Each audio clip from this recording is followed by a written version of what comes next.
Hello बच्चों, alcohol phenol ether में alcohol start किया था और एल्कोहल में भी इसका जो पार्ट चल रहा था, मेथड ऑफ प्रिपरेशन चल रहे थे एल्कोहल्स के। और इसमें 2 मेथड पढ़ चुके थे। फर्स्ट पढ़ा था फ्रॉम एल्किन और इसमें भी 3 मेथड पढ़े थे। ओके। और सेकंड पढ़ा था फ्रॉम ग्रिग्नार रिएजेंट और इसमें भी पहले primary alcohol, secondary alcohol, tertiary alcohol का फॉर्मेशन कर चुके थे। तो इट मीन्स कितने मेथड हो चुके थे इनडायरेक्ट में? 2 मेथड हो चुके थे, पहला फ्रॉम एल्किन के द्वारा और ग्रिग्नार रिएजेंट के द्वारा। उसके बाद में थर्ड स्टार्ट करते हैं आज के। थर्ड है इसमें बाय रिडक्शन। रिडक्शन करेंगे किसका? एल्डिहाइड और कीटोन का, by reduction of aldehyde and ketone. देखो, इनका रिडक्शन से पहले कुछ चीज़ें बता देता हूँ मैं कि इनका रिडक्शन करने के लिए देखो बहुत सारे रिड्यूसिंग एजेंट काम में आते हैं, जैसे कि लिथियम एल्यूमिनियम हाइड होता है, NaBH4 होता है, निकल प्लेटिनम आता है, सोडियम अमलगम आता है। तो इस प्रकार से बहुत सारे क्या होते हैं, काम आते हैं। ठीक है, लेकिन जनरली काम आते हैं तो उनको मैं बता देता हूँ। देखो, जब भी लिथियम एल्यूमिनियम हाइड्राइड किस किस का रिडक्शन कर सकता है तो तुम्हें याद होना चाहिए। ओके, ये क्या होता है? तो गुड रिड्यूसिंग एजेंट होता है। क्या होता है? गुड रिड्यूसिंग एजेंट होता है ये। ओके। और ये लगभग कितना H- देता है? 4H- को क्या करता है? ये देता है, ना कि H+ देता है। ओके बच्चों, अब देखो किस किस का रिडक्शन कर सकता है ये। ऑब्वियसली बात है, एल्डिहाइड का करता है ये, कीटोन का करेगा। इसके बाद में जैसे एसिड है, एसिड में भी क्या होते हैं, जैसे एसिटिल क्लोराइड होता है, एस्टर होता है। क्या होता है? एस्टर होता है या एमाइड होता है। इनका क्या करेगा? ये रिडक्शन करता है। इसके अलावा साइनाइड है, साइनाइड है, आइसोसाइनाइड है, नाइट्रो ग्रुप है यानी कि NO2 है, या इसके अलावा nitrogen double bond oxygen group है। तो इनका क्या करता है? ये रिडक्शन करता है। ओके। इसके अलावा देखो, इनका तो क्या करेगा? रिडक्शन कर सकता है आसानी से, लेकिन ये जनरली एक तो जैसे कि एल्किन होता है, ठीक है, और जैसे एल्काइन होता है। क्या होता है? एल्काइन होता है, इनका नहीं करता है। ओके बच्चों, तो याद होना चाहिए तुम्हें ये कि लिथियम एल्यूमिनियम हाइड्राइड किस किस का तो रिडक्शन कर सकता है और कितना H- देता है? ये 4H- देता है। इट मीन्स आपको जो भी जोड़ना है, कितने H+ जोड़ोगे? 4 जोड़ दोगे। इसी प्रकार से सोडियम NaBH4 यानी सोडियम बोरोहाइड्राइड, ये क्या होता है? वीक होता है, वीक रिड्यूसिंग एजेंट होता है। ये क्या होता है? प्रत्येक को नहीं करता रिड्यूस। ये क्या करता है? एल्डिहाइड को करेगा, बिल्कुल एल्डिहाइड को कर देगा। इट मीन्स किसको करेगा? कीटोन को, यानी कार्बोक्सिलिक ग्रुप को क्या कर सकता है? ये आसानी से रिड्यूस कर सकता है। इसके अलावा देखो, ये RH को भी करता है, ठीक है, ये RH को भी करेगा। इसके अलावा एसिटिल क्लोराइड को, एसिटिल क्लोराइड क्या कर सकता है? ये रिडक्शन कर सकता है। ओके बच्चों, तो तुम्हें ये चीज़ें याद होना चाहिए, तो आसानी से पता चल जाएगा कि कौन सा ग्रुप तो क्या होगा? रिड्यूस होगा, कौन सा ग्रुप रिड्यूस नहीं होगा। रिएक्शंस देखते हैं। देखो कि पहला है इसमें आज का कि by reduction of aldehyde and ketone है। पहले मैं बात करता हूँ एल्डिहाइड का। जैसे एल्डिहाइड लिया, कार्बन डबल बॉन्ड H, इसका रिडक्शन देखो बहुत सारे मेथड हो सकते हैं। जैसे कि इसका रिडक्शन करोगे, देखो इसके रिडक्शन के लिए लिथियम एल्यूमिनियम हाइड्राइड काम में ले सकते हैं, NaBH4 काम में ले सकते हैं।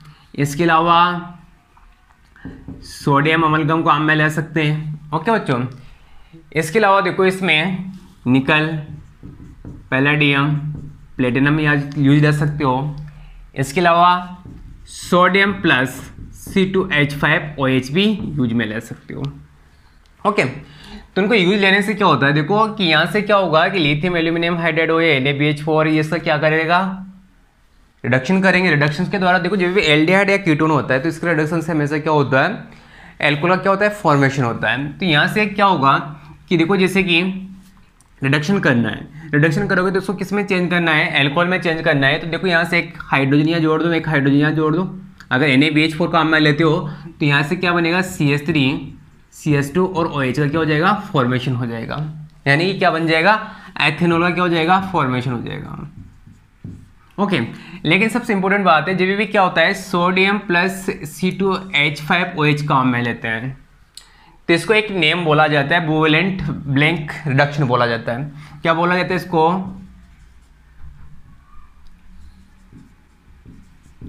कोवैलेंट ब्लैंक रिडक्शन के नाम से भी क्या करते हैं, इसको जानते हैं। देखो एक और रिएक्शन पढ़ा था, सोडियम प्लस C2H5OH का रिएक्शन जब क्या करते हैं, साइनाइड के साथ करते हैं। किसके साथ करते हैं, साइनाइड के साथ करते हैं। तो इसका एक और नेम होता है, इसी रिएक्शन को क्या बोलते हैं वहाँ पर, मेंडेस रिएक्शन बोलते हैं। क्या बोलते हैं, मेंडेस रिएक्शन। लेकिन जैसे कि एल्डिहाइड है, कीटोन्स वगैरह हैं, या कितनी बार एस्टर या एसिड है, इनके साथ में क्या होता है, रिएक्शंस होता है सोडियम प्लस C2H5OH के साथ में, तो इसको क्या नाम बोला जाता है, कोवैलेंट ब्लैंक रिएक्शंस बोला जाता है या रिडक्शन बोला जाता है। ओके, इसी प्रकार से जैसे कि मैं क्या लेता हूँ, कीटोन लिया मैंने CH3 carbon double bond CH3 लिया, इसका क्या करना है, रिडक्शन करना है। वापस क्या करोगे, देखो यहाँ से 2 हाइड्रोजन ऐड कर दिया, 2 हाइड्रोजन यहाँ पर ऐड होगा, तो 2 हाइड्रोजन ऐड होगा। देखो एक हाइड्रोजन यहाँ पर ऐड कर दो, एक हाइड्रोजन यहाँ पर ऐड करूँगा, तो क्या बनेगा, CH3 CHOH और CH3, यानी कि 2 डिग्री एल्कोहल का क्या हो जाएगा, फॉर्मेशन हो जाएगा। ओके बच्चों, उसके बाद में देखो फोर्थ है, इसमें बाय रिडक्शन ऑफ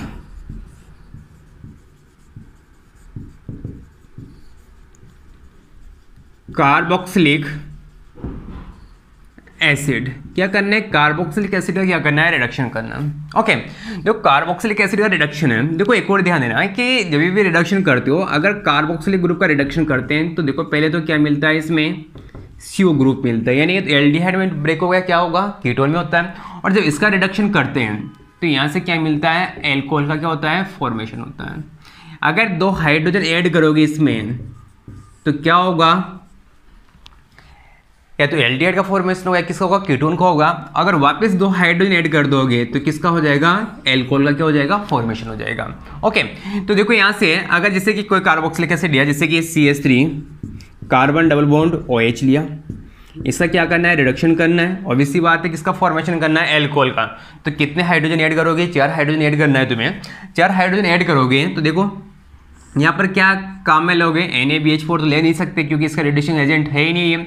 तो क्या काम में लोगे, लिथियम एल्यूमिनियम हाइड्राइड की प्रेजेंस में क्या करोगे, रिएक्शंस करोगे। रिएक्शंस करोगे तो देखो यहाँ से क्या होता है कि 4 हाइड्रोजन है, इसको किस में चेंज करना है, ऑब्वियसली बात है एल्कोहल में चेंज करोगे। तो अगर मैं क्या करता हूँ, देखो कि 1 हाइड्रोजन तो किसके साथ में, H2 की फॉर्म में निकाल दो, 2 हाइड्रोजन यहाँ पर ऐड कर दो, 1 H यहाँ कर दो, तो क्या बनेगा, यहाँ से CH3 CH2OH और यहाँ से क्या बाहर निकलेगा, H2O बाहर निकल जाएगा।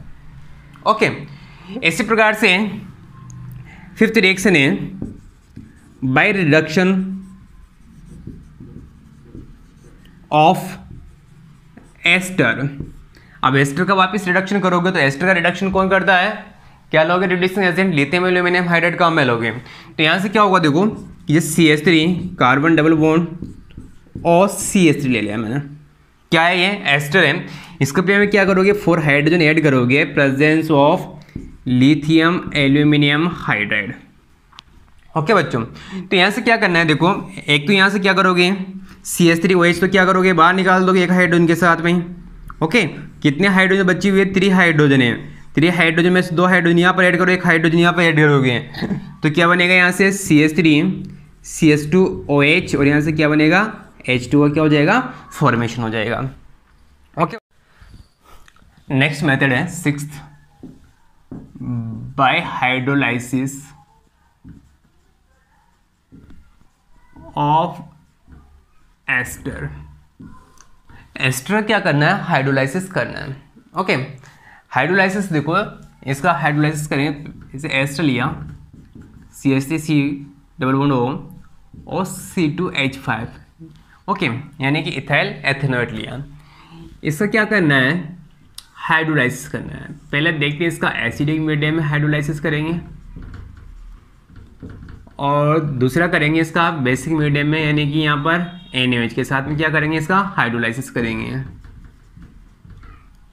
एक्चुअली क्या होता है, NaOH क्या होता है, बहुत डाइल्यूट में लेते हैं इसको, ठीक है, हाइड्रोलाइसिस करेंगे, हाइड्रोलाइसिस, यहाँ भी क्या करना है, हाइड्रोलाइसिस करना है। देखो यहाँ से क्या होता है, हाइड्रोलाइसिस करेंगे तो इनके विटामिन किसके साथ रिएक्शन करेगा, यहाँ पर H2 के साथ रिएक्शन होगा।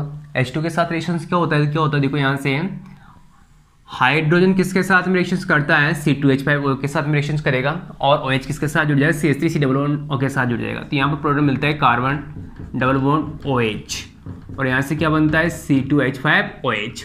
और अपना जो यहाँ पर प्रोडक्ट है मेन कौन सा है, एल्कोहल है, क्योंकि मेथड ऑफ प्रिपरेशन क्या पढ़ रहे हैं, एल्कोहल पढ़ रहे हैं। तो यहाँ से अपने को क्या मिल जाएगा, एल्कोहल मिल जाएगा।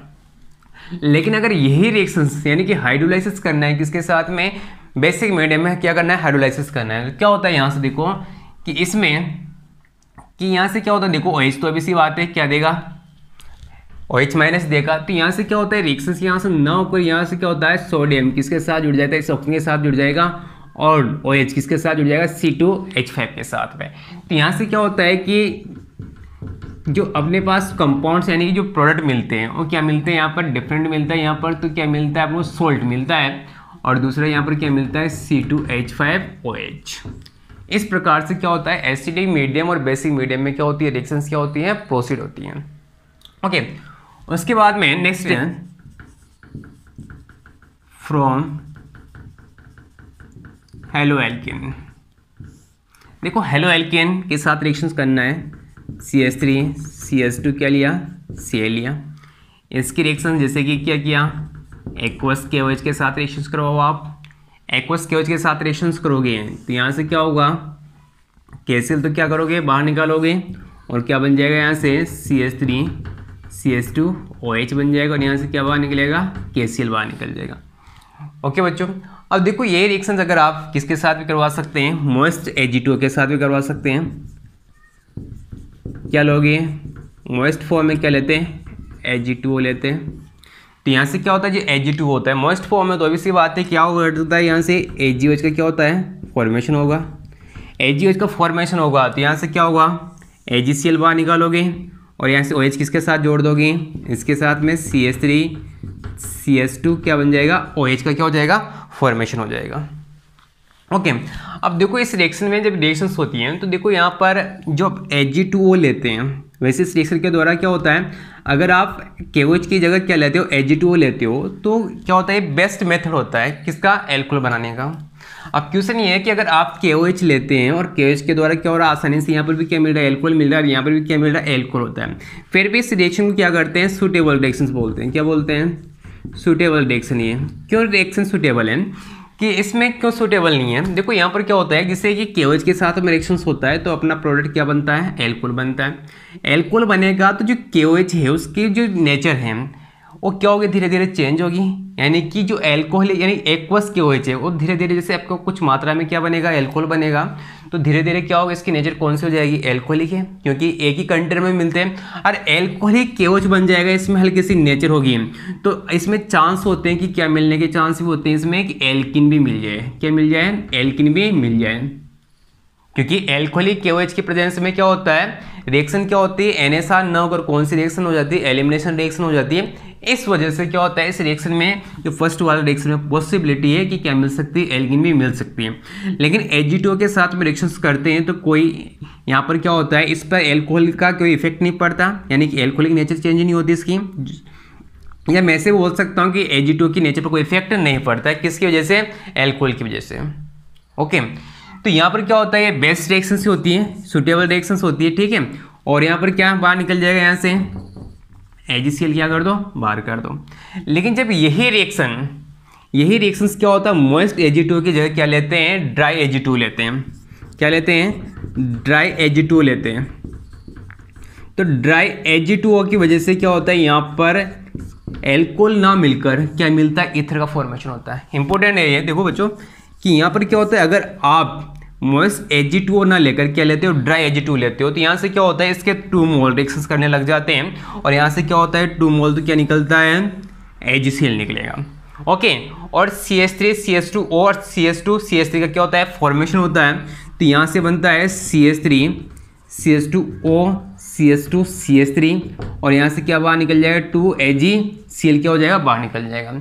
तो इंपॉर्टेंट यही है, अगर आप ड्राई Ag2O लेते हैं तो यहाँ से क्या बनता है, ईथर का फॉर्मेशन होता है, और मोस्ट लेते हैं तो किसका फॉर्मेशन होता है, एल्कोहल का फॉर्मेशन होता है। ओके बच्चों,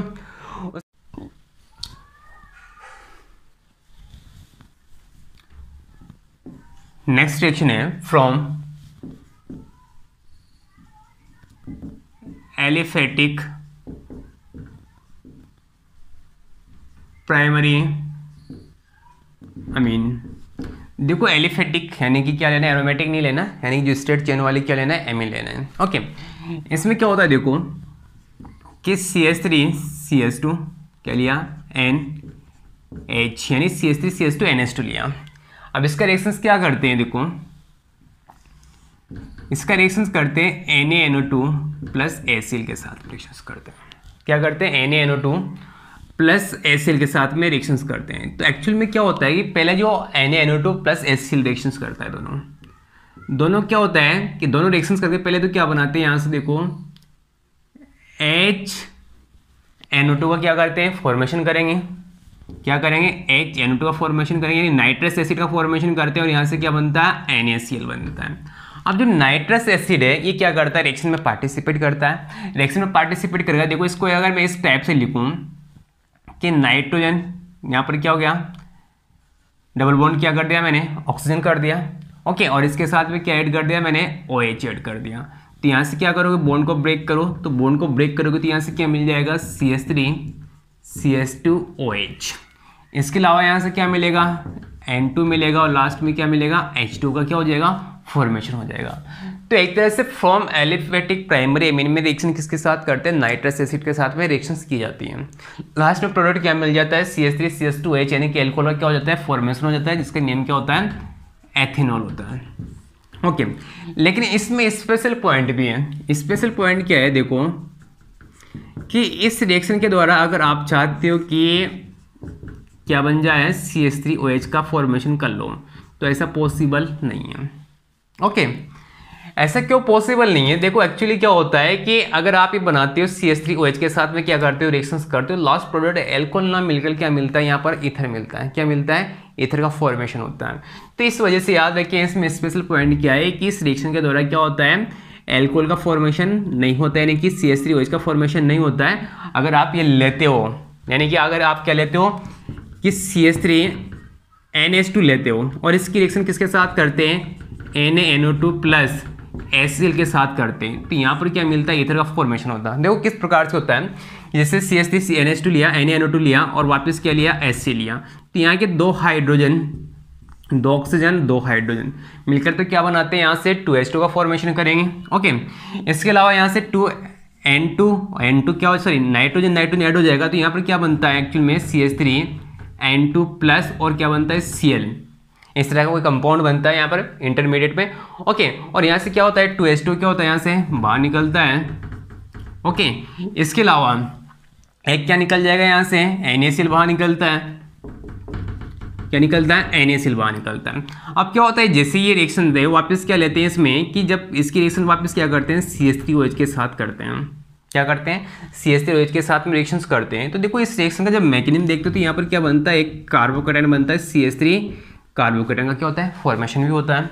अब CH3 कार्बोकेटायन का फॉर्मेशन होता है तो एक्चुअली में क्या होता है, यहाँ से कि यहाँ से एक को HCl निकल जाता है, आप इस तरह से याद रख सकते हो। ठीक है, एक N2 बाहर निकाल दो और इसको क्या कर दो, डायरेक्ट ऐड कर दो, तो CH3O CH3 क्या होता है, यहाँ पर फॉर्मेशन होता है, जो कि क्या होता है, ईथर होता है, ना कि एल्कोहल होता है। तो याद रखिए कि इस रिएक्शन में इंपॉर्टेंट क्या है कि इसमें CH3OH का फॉर्मेशन पॉसिबल नहीं है। अगर आप पॉसिबल करना चाहोगे तो लास्ट में क्या करोगे, ईथर का फॉर्मेशन बनेगा। क्या होगा, ईथर का फॉर्मेशन होगा। अदरवाइज अगर कौन सा एलिफेटिक एमीन लेते हो आप, 2 कार्बन का लेते हो, तो कौन सा फॉर्मेशन होगा, यहाँ पर एथेनॉल यानी कि एल्कोहल का फॉर्मेशन हो जाएगा। इसका मतलब कहने का मतलब है आप एक कार्बन का प्राइमरी एमीन नहीं ले सकते इस रिएक्शन में, आप इसके अलावा कितने भी कार्बन का एमीन ले सकते हैं। ओके, देखिएगा बच्चों, यहाँ पर अपना जो मेथड ऑफ प्रिपरेशन आपको एल्कोहल थे क्या हो चुके हैं, फिनिश हो चुके हैं। उसके बाद में इसका क्या देखेंगे, फिजिकल प्रॉपर्टीज देखते हैं एल्कोहल का। तो नेक्स्ट टॉपिक है physical properties of alcohol. Okay, तो फिजिकल प्रॉपर्टी में देखते हैं कि इसका कलर क्या होता है, फिजिकल स्टेट क्या होती है, ठीक है, किस फॉर्म में मिलता है, इसका मेल्टिंग पॉइंट क्या होता है, बॉइलिंग पॉइंट क्या होता है। इसके अलावा क्या देखेंगे, इसका सॉल्युबिलिटी देखेंगे। ओके, तो इसमें भी देखो, पहले देखो कुछ इनकी प्रॉपर्टी देखते हैं कि देखो इसमें जो क्या होता है, जितने भी क्या होते हैं एल्कोहल है जिसमें भी कार्बन की संख्या कितनी है, C1 से लेकर कितना है, C3 तक है, और सब क्या होते हैं, कलरलेस होते हैं। क्या होते हैं, कलरलेस होते हैं। ठीक है, इसके अलावा क्या होते हैं, लिक्विड फॉर्म में मिलते हैं। क्या मिलते हैं, लिक्विड होते हैं। और लिक्विड में भी क्या होता है, इसमें एल्कोहलिक स्मेल आती है। क्या आती है, एल्कोहलिक क्या आती है, स्मेल आती है।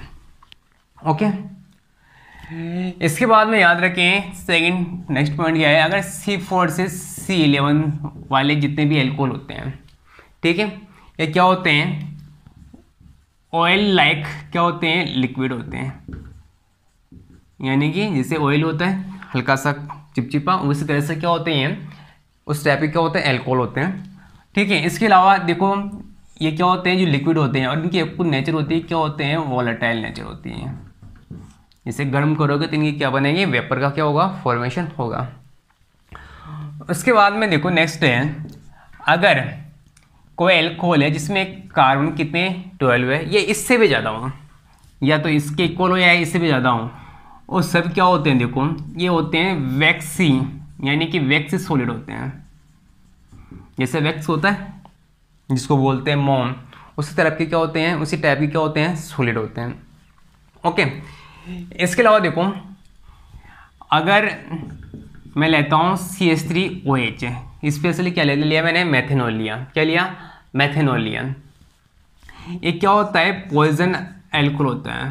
क्या होता है, पॉइजनस एल्कोहल है ये। इसका भी क्या करते हो, अगर आप इसकी लो क्वालिटी लेते हो, आप यूज में लेते हो, तो इसकी वजह से क्या हो जाता है, ब्लाइंडनेस प्रोड्यूस हो जाती है। अब क्या हो सकते हो, अंधापन आता है। क्या आता है, ब्लाइंडनेस आती है। अगर इसकी ज़्यादा एक्सेस में ले लिया, यानी कि लार्ज ले लिया आपने, तो आपकी क्या हो सकती है, डेथ भी हो सकती है। ओके, जैसे अखबारों में पढ़ते हैं ना कि शराब पीने से इतने व्यक्तियों की मृत्यु हो चुकी है। ठीक है, तो कौन सी एल्कोहल होती है, वो मेथेनॉल होती है, ना कि एथेनॉल होती है। ठीक है, इसके बाद में देखो जो C2H5OH होता है, ये क्या करता है, जो अपना सेंट्रल नर्वस सिस्टम होता है यानी CNS होता है, उसको क्या करता है, अफेक्टेड करती है। तो इस सेंट्रल यानी कि CNS को क्या करती है, अफेक्टेड करती है। होता है ना, कितनी बार जो दारू पीने वाले होते हैं, यानी शराब जो ड्रिंक करते हैं, वो क्या होता है, थोड़ा मेंटली क्या होते हैं, परेशान रहते हैं, या ऐसा लगता है कि उनको क्या चक्कर से आ रहे हैं। ठीक है, इस टाइप की उनकी क्या होती है, नेचर होती है।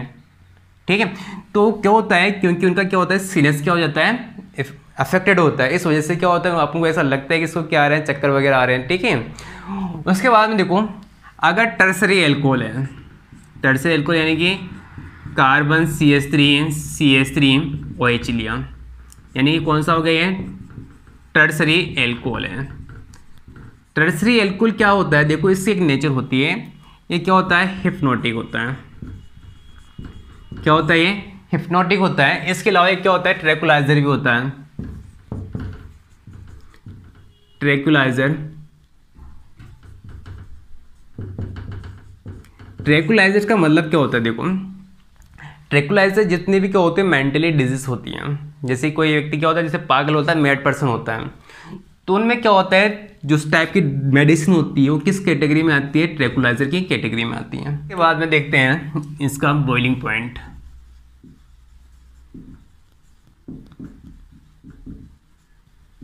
बॉइलिंग पॉइंट ऑफ एल्कोहल्स देखते हैं। देखो बॉइलिंग पॉइंट क्या होता है, डायरेक्टली प्रोपोर्शनल होता है मॉलिक्यूलर वेट के। किसके होता है, मॉलिक्यूलर वेट के क्या होता है, डायरेक्टली प्रोपोर्शनल होता है। ओके, क्यों, बॉइलिंग पॉइंट जितना ज़्यादा मॉलिक्यूलर वेट होता है तो उसका क्या होता है, बॉइलिंग पॉइंट भी क्या होता है, ज़्यादा होता है। फॉर एग्जांपल जैसे कि लिया मैंने CH3OH लिया, CH2OH लिया, CH2OH लिया, और CH2 एक और कार्बन बढ़ा दिया, CH2OH लिया। ठीक है, तो यहाँ पर देखो कि कंटिन्यूसली क्या हो रहा है कि मॉलिक्यूलर वेट क्या हो रहा है, इंक्रीज हो रहा है। इंक्रीज होता है तो क्या होता है, इसका बॉइलिंग पॉइंट भी क्या होता है, इंक्रीज होता है। अब ऐसा क्यों होता है, क्योंकि ऐसा होने से क्या होता है कि मॉलिक्यूलर वेट बढ़ने से क्या होता है, जो वान डेर वाल्स फोर्स होते हैं, क्या होते हैं, वान डेर वाल्स फोर्स होते हैं, उनका क्या होता है, मैग्नीट्यूड बढ़ जाता है। क्या बढ़ता है, मैग्नीट्यूड भी क्या हो जाता है, इंक्रीज हो जाता है। इस वजह से क्या होता है, बॉइलिंग पॉइंट भी क्या होता है, बढ़ जाता है। क्योंकि वान डेर वाल्स फोर्स क्या होता है, डायरेक्टली प्रोपोर्शनल होती है किसके, मॉलिक्यूलर वेट के। अगर मॉलिक्यूलर वेट बढ़ेगा तो it means van der Waals force भी बढ़ेगा। इट मीन्स क्या हो, जो एटम्स होते हैं वो क्या होंगे, बिल्कुल पास होंगे, बॉन्डिंग क्या हो जाएगी, अच्छे से हो जाएगी। इट मीन्स क्या होगा, उनको आसानी से आप क्या करोगे, बॉन्ड को आसानी से ब्रेक नहीं कर पाओगे।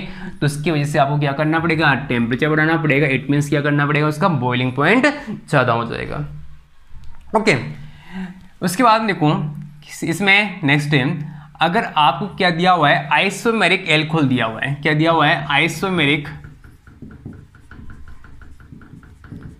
एल्कोहल है। आइसोमेरिक एल्कोहल का मतलब क्या है, तो देखो अगर आइसोमेरिक एल्कोहल है तो यहाँ पर जो बॉइलिंग पॉइंट होता है वो क्या होता है, नंबर ऑफ साइड ब्रांचेस के क्या होता है, ये अपोजिट होता है। क्या होता है, नंबर ऑफ साइड ब्रांचेस क्या होता है, अपोजिट होता है। कैसे होता है, जैसे कि CH3 CH2 CH2 CH2OH लिया। ओके, इसका आइसोमर बनाना है तो इसका क्या बना देते हैं, एक बार तो नॉर्मल है तो इसका क्या बना देते हैं, एक आइसो बना देते हैं। यानी क्या बना दिया, CH3 CH2OH। आइसोमर है तो अभी सी बात है, इनका मॉलिक्यूलर फॉर्मूला क्या होना चाहिए, सेम होना चाहिए। स्ट्रक्चर क्या हो सकती है, डिफरेंट हो सकती है। तो देखो इसमें 4 कार्बन है, बिल्कुल इसमें 4 कार्बन है, और हाइड्रोजन भी क्या है, बिल्कुल सेम है, और ऑक्सीजन भी क्या है, एक है। इसके अलावा देखो इसका एक और स्ट्रक्चर इस प्रकार से बना सकते हैं, OH। तो देखो इसमें साइड चेन कितनी है, इसमें 1 है, इसमें कितनी है, 2 है। और जितनी ज़्यादा साइड चेन्स बढ़ती हैं, क्या होते हैं, साइड चेन्स बढ़ती हैं, तो इसका क्या होता है, सरफेस एरिया क्या हो जाता है, डिक्रीज हो जाता है। तो यहाँ से जो बॉइलिंग पॉइंट का ऑर्डर आता है क्या होता है, सबसे ज़्यादा इसका होता है, फिर इसका होता है। ओके, देखो इसके बाद में स्पेशल पॉइंट है। स्पेशल पॉइंट क्या है, देखो जो एल्कोहल होता है उसका क्या होता है, जो बॉइलिंग पॉइंट है वो अन्य हाइड्रोकार्बन कंपेरेटिव में क्या होता है, ज़्यादा आता है। जैसे कि अन्य हाइड्रोकार्बन का मतलब जैसे कि ईथर है, एल्किल हैलाइड है, एल्डिहाइड है, कीटोन है, एमिन्स वगैरह होते हैं। इनसे क्या आता है, इसका बॉइलिंग पॉइंट क्या आता है, ज़्यादा आता है। क्यों आता है, क्योंकि जो एल्कोहल होता है ये दूसरे एल्कोहल के साथ में क्या कर लेता है, एच बॉन्डिंग क्या करता है, फॉर्मेशन करता है। इस वजह से इनका क्या होता है, बॉइलिंग पॉइंट क्या होता है, अन्य हाइड्रोकार्बन के कंपेरेटिव में क्या आता है, ज़्यादा आता है। तो यहाँ पर जो अपने पास पॉइंट है क्या है कि boiling point of alcohol is larger than जैसे कि हाइड्रोकार्बन ईथर है, ईथर के बाद जैसे एमीन है। इसके अलावा क्या ले सकते हैं, देखो इसमें एल्डिहाइड है,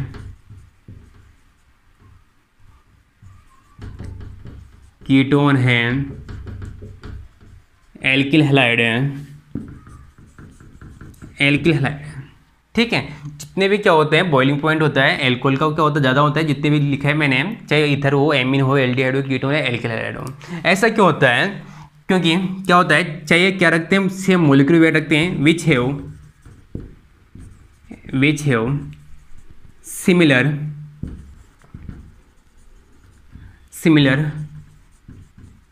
मॉलिक्यूलर मास।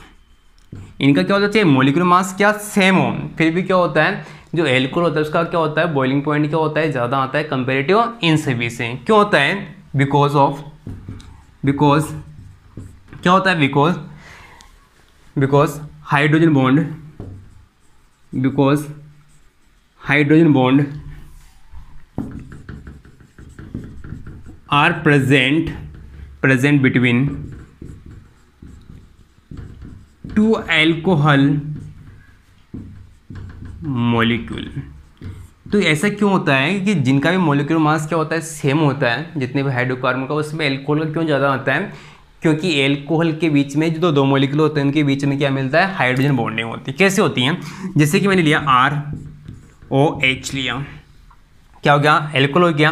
अभी क्या करता है, दूसरे एल्कोहल मॉलिक्यूल के साथ में क्या करता है, ये H बॉन्डिंग करता है। इस प्रकार से ये क्या हो गया, H बॉन्डिंग को शो कर रहा है। वापस क्या करेगा ये, वो किसका, ऑक्सीजन दूसरे एल्कोहल के हाइड्रोजन के साथ में क्या करेगा, H बॉन्डिंग करेगा। इस प्रकार से क्या होती जाती है, H बॉन्डिंग क्या होती है, कंटिन्यू होती चली जाती है। ठीक है। ये अब देखो यहाँ पर जो H बॉन्डिंग और दो मॉलिक्यूल्स के बीच में होती है तो इसको कौन सी बोला जाता है, इंटरमोलिकुलर H बॉन्डिंग बोला जाता है। तो यहाँ पर क्या होता है, इंटरमोलिकुलर H बॉन्डिंग कहा जाता है। ठीक है। इंटरमोलिकुलर H बॉन्डिंग में क्या होती है, 2 टाइप्स की होती है, तो होमो होती है, दूसरी कौन सी, हेटेरो होती है। अगर सेम मॉलिक्यूल है तो कौन सी होगी, यहाँ पर भी होमो इंटरमोलिकुलर H बॉन्डिंग होगी। बॉइलिंग पॉइंट के बाद में नेक्स्ट टॉपिक है फिजिकल प्रॉपर्टी में सोलिबिलिटी। देखो सोलिबिलिटी का जो ऑर्डर्स आते हैं वो क्या होता है, बॉइलिंग पॉइंट के क्या होता है, जस्ट अपोजिट आते हैं। देखो कैसे आते हैं, देखो सोलिबिलिटी जो होती है, सोलिबिलिटी क्या होती है, मॉलिक्यूलर वेट की क्या होती है, यानी मॉलिक्यूलर मास की क्या होती है, अपोजिट होती है। फॉर एग्जांपल जैसे कि लिया मैंने कि CH3OH लिया, CH3CH2OH लिया। अगर मैं एक और कार्बन बढ़ाऊंगा तो क्या होगा, CH3CH2OH और CH3CH2OH। ओके। अब देखो मॉलिक्यूलर वेट बढ़ता है या मॉलिक्यूलर मास बढ़ता है तो सोलिबिलिटी क्यों कम होती है। देखो इसका मॉलिक्यूलर मास क्या है, ज़्यादा है। अब देखो सोलिबिलिटी डिपेंड करती है किसी भी हाइड्रोकार्बन पर कि उसमें हाइड्रोफोबिक पार्ट कितना बढ़ रहा है और हाइड्रोफिलिक पार्ट कितना बढ़ रहा है। अब जैसे कि इसमें हाइड्रोकार्बन वाला पार्ट बढ़ रहा है तो इसमें जो हाइड्रोफोबिक पार्ट है, क्या है, हाइड्रोफोबिक पार्ट है, वो क्या है, बड़ा है। क्या है, जो हाइड्रोफोबिक का मतलब जो क्या होता है, जल के प्रति क्या करता है, रिपल्सन क्या करता है, प्रोड्यूस करता है। अब जल के प्रति जितना रिपल्सन प्रोड्यूस करेगा तो इट मीन्स उसकी सोलिबिलिटी क्या होगी, ज़्यादा, जितना रिपल्सन फील करेगा इसका मतलब उसकी सोलिबिलिटी क्या होगी, उतनी कम होगी। तो इसका जो हाइड्रोफोबिक पार्ट बढ़ेगा, अगर हाइड्रोफोबिक पार्ट कब बढ़ेगा, जब मॉलिक्यूलर वेट बढ़ेगा, तो हाइड्रोफोबिक पार्ट बढ़ने के साथ साथ सोलिबिलिटी क्या होती है, कम होती है। इस वजह से क्या होता है कि मॉलिक्यूलर वेट बढ़ने के साथ साथ क्या होती है, सोलिबिलिटी भी क्या होती है, कम होती है। तो रीजन क्या है यहाँ पर कि जितना क्या होता है हाइड्रोफोबिक पार्ट बढ़ेगा उतनी इसकी क्या होती है, सोलिबिलिटी क्या होती है, कम होती है। सेकेंड पार्ट है, देखो इसमें जो सोलिबिलिटी होती है, क्या होती है, सोलिबिलिटी होती है, वो डायरेक्टली होती है नंबर ऑफ साइड ब्रांच की क्या होती है, वो डायरेक्टली होती है। नंबर ऑफ साइड ब्रांचेस की क्या होती है, वो डायरेक्टली क्या होती है, प्रोपोर्शनल होती है। कैसे होती है, देखो जैसे कि एग्जांपल लिया CH3CH2 क्या लिया, OH लिया। इसका कौन सा फॉर्म बनाओगे, आइसो फॉर्म बनाना है। तो इस प्रकार से क्या बनेगा, इसका आइसो फॉर्म बनेगा। ओके। और इसके अलावा मैं क्या स्ट्रक्चर बना सकता हूँ, इसका CH3 और इसके साथ में क्या ऐड कर दिया मैंने, कार्बन के साथ में 3 CH3 ऐड कर दिया और OH हो गया। तो देखो इसमें क्या हो गया, साइड चेन क्या हो गया, बढ़ गया। साइड चेन बढ़ने का मतलब इसका क्या होता है, पृष्ठीय क्षेत्रफल यानी जो सरफेस एरिया होता है वो क्या होता है, कम हो जाता है। इस वजह से क्या होता है, साइड चेन बढ़ने के साथ साथ क्या होता है, सोलिबिलिटी भी क्या होती है, बढ़ती है। ओके बच्चों, तो याद रखें कि जस्ट इनवर्सली होता है किसका, बॉइलिंग पॉइंट का। बॉइलिंग पॉइंट में क्या होता है कि मॉलिक्यूलर वेट डायरेक्टली बढ़ता है तो क्या होता है, बॉइलिंग पॉइंट भी बढ़ता है, और साइड चेन बढ़ती है तो क्या होता है, बॉइलिंग पॉइंट क्या होता है, कम होता है। लेकिन सोलिबिलिटी में इसका क्या होता है, जस्ट अपोजिट होता है।